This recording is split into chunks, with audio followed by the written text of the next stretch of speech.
टिळक पंचांगानुसार साजरा होणारा गणेशोत्सव म्हणजे नक्की काय आणि हा गणेशोत्सव आपल्या नेहमीच्या गणेशोत्सवाच्या आधी का साजरा होतो? साहजिकच तुम्हाला हा प्रश्न पडला असेल। या प्रश्नाची उत्तरं जाणून घेण्यासाठी पुण्यातील टिळक कुटुंब आपल्यासोबत आहे आणि या आजपासून सुरू होत असलेल्या पंचांगानुसार टिळक पंचांगानुसार सुरू होत असलेल्या गणेशोत्सवाच्या मिरवणुकीमध्ये सहभागी झाले। दीपक टिळक सरांपासून सुरुवात करूयात। सर, थोडासा इतिहास सांगा।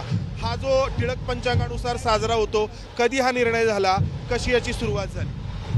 1920 मध्ये शुद्ध पंचांग मोहीम लोकमान्य टिळकांनी हाती घेतली। सांगलीला त्याचं संमेलन झालं।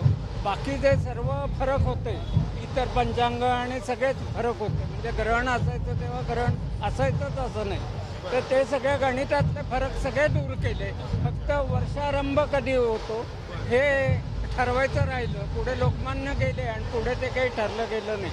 त्याच्या टिळक पंचांगाचा वर्षारंभ हा 5 दिवस अगोदर असतो आणि त्याच्यामुळे ते नंतर अधिक मास जसा भरून काढतो आपण इतर पंचांगात की 360 दिवस आणि नंतर पुढले 5.5 दिवस आपण अधिक महिन्याने भरून काढतो, तसा तो फरक नंतर भरून काढला जातो। म्हणजे वर्षाची सुरुवातच मुळामध्ये 5 दिवस आधी होते, त्यामुळे सणवार जे आहेत ते देखील आधी येतात इतर पंचांगांपेक्षा। नेहमी नाही, एक वेळा आम्ही तो यावर्षी अधिक मास आहे त्यामुळे आधी आला।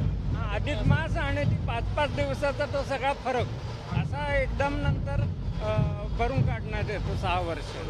मग आपण अधिक मास आल्यानंतर हा गणेशोत्सव आणि आपला नेहमीचा असे दोन्ही साजरे करतो आपण केसरीवाड्यामध्ये। हो, पूर्ण 40 दिवस गणपती बाप्पा विराजमान असतात केसरीवाड्यात आणि त्याच उत्साहात आणि जे उपक्रम केसरी गणेशोत्सव घेतं तेच चालू ठेवतं 40 दिवस।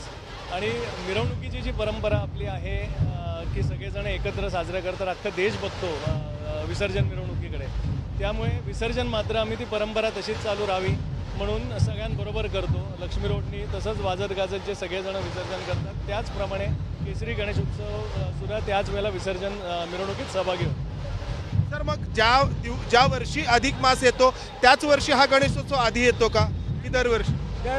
5 दिवसाचा फरक आहे ना। 5 दिवसात या वर्षी अधिक मास असल्यामुळे 1 महिना अधिक वाढलाय।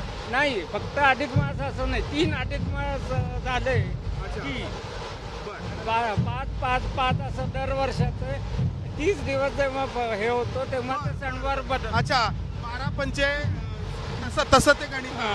तर हे पंचांगामधली जी काही गणिताची आकडेमोड आहे त्यानुसार हे सगळं चालणारं चक्र आहे। अर्थात त्यामुळं डबल उत्साह म्हणजे दुहेरी साजरा करण्याची संधी मिळते। हो, अगदी। आता नेहमीचा गणेशोत्सव साधारण 10 दिवसाचा असतो, तर ह्या वेळेला 40 दिवस आम्हाला एक संधी मिळती आहे आणि त्याच्यामध्ये नेहमीसारखेच कार्यक्रम हे पहिले 10 दिवस आणि पुढचे 10 दिवस सुद्धा आयोजित केलेले आहेत त्याच्यामध्ये। तर आपण पाहिलं गणेशोत्सवामध्ये आपल्याला पंचांगानुसार साजऱ्या होणाऱ्या या उत्सवामध्ये इतक्या सगळ्या गोष्टी असतील याची कदाचित कल्पना नसते। वेगवेगळी पंचांग, या वेगवेगळ्या पंचांगांची गणिताची आकडेमोड जी आहे ती वेगळी आणि त्यामुळं यावेळी अधिक मास यावर्षी येतोय, त्यामुळं या पंचांगांच्या एकमेकांमधला जो फरक आहे त्यामध्ये अधिक फरक पडला आहे। त्यामुळे यावर्षीचा केसरीवाड्यातला गणेशोत्सव तब्बल 40 दिवस चालणार आहे। म्हणजे आजपासून जो उत्सव सुरू होणार आहे तो तर आहेच, मात्र पुढे जो आपला नेहमीचा गणेशोत्सव असतो तो देखील याच्या पुढे बरोबर जो आहे तो सुरू राहणार आहे। कॅमेरामन राजेश बिडकर सह मंदार गुंजारी, एबीपी माझा, पुणे। एबीपी माझा, उघडा डोळे बघा नीट।